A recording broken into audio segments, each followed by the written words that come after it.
Dans sa séance du 8 août 1958 après-midi, le Comité consultatif constitutionnel a reçu la visite du président du Conseil, Charles de Gaulle. Celui-ci est venu devant le comité pour évoquer la question de cette fédération qui doit permettre de pérenniser l'ancien empire colonial.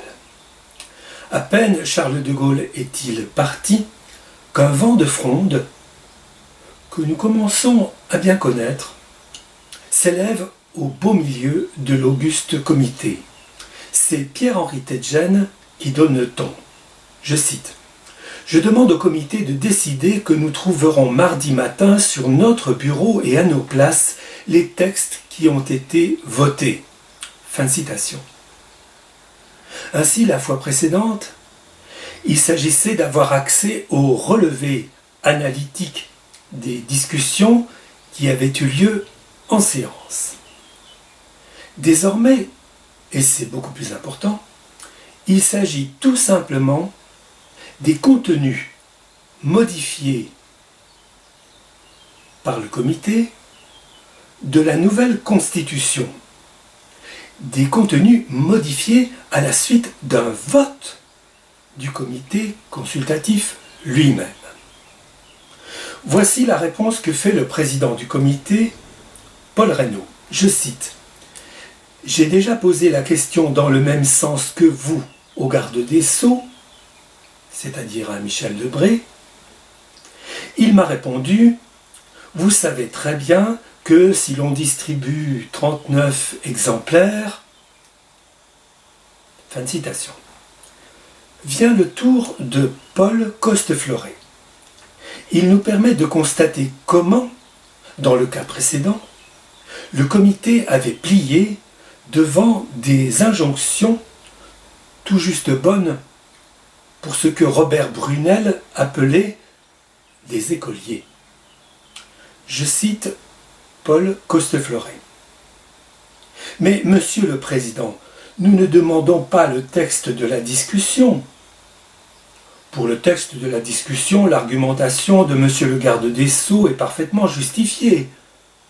Nous demandons les textes qui ont été adoptés, dont le décret dit qu'ils seront publiés au journal officiel. » Fin de citation. Et voici que le premier intervenant, Pierre-Henri Tedgen, s'enflamme tout à coup et jusqu'à une incandescence qui pourrait vraiment faire peur. Je cite : « Je regrette de ne pas être d'accord avec le garde des Sceaux, mais puisqu'il est statutairement décidé que nous sommes maîtres de l'organisation administrative du comité, je demande que le comité décide qu'il aura les textes, même si Monsieur le garde des Sceaux ne veut pas. Nous ne sommes pas encore totalement dans un régime de dictature. » Fin de citation des propos de Pierre-Henri Tedgen. À cet instant, René Dejean vient au secours de son collègue. Je cite : « Il est inadmissible que nous travaillions dans les conditions qu'a dépeintes M. Tedgen. » Fin de citation.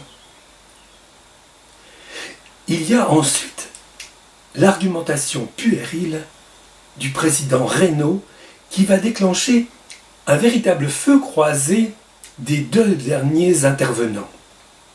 Je cite René Dejean : « On ne peut pas invoquer une impossibilité matérielle, même si elle existe ce soir. D'ici à mardi, il y a 3 jours. Pendant 3 jours, on peut imprimer 39 exemplaires. Dans ces conditions, où il y a une volonté de ne pas nous faire connaître nos propres décisions, et à ce moment-là, je réponds que certains d'entre nous ne pourront pas continuer à siéger. » Pierre-Henri Tedgen : « Nous ne siégerons plus. » René Dejean : « Nous n'admettrons pas que le garde des Sceaux ou d'autres viennent nous dire de quelle manière nous devons travailler.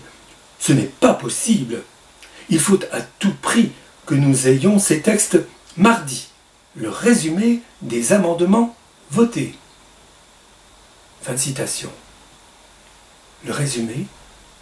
Rien que le résumé, comme on le voit.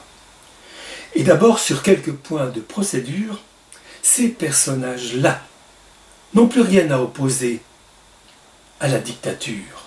Pas même une démission, ne serait-ce que d'un seul d'entre eux. Et encore, ne sont-ils là que pour donner un avis. Comme on le voit, cette constitution a décidément été préparée dans des conditions dictatoriales.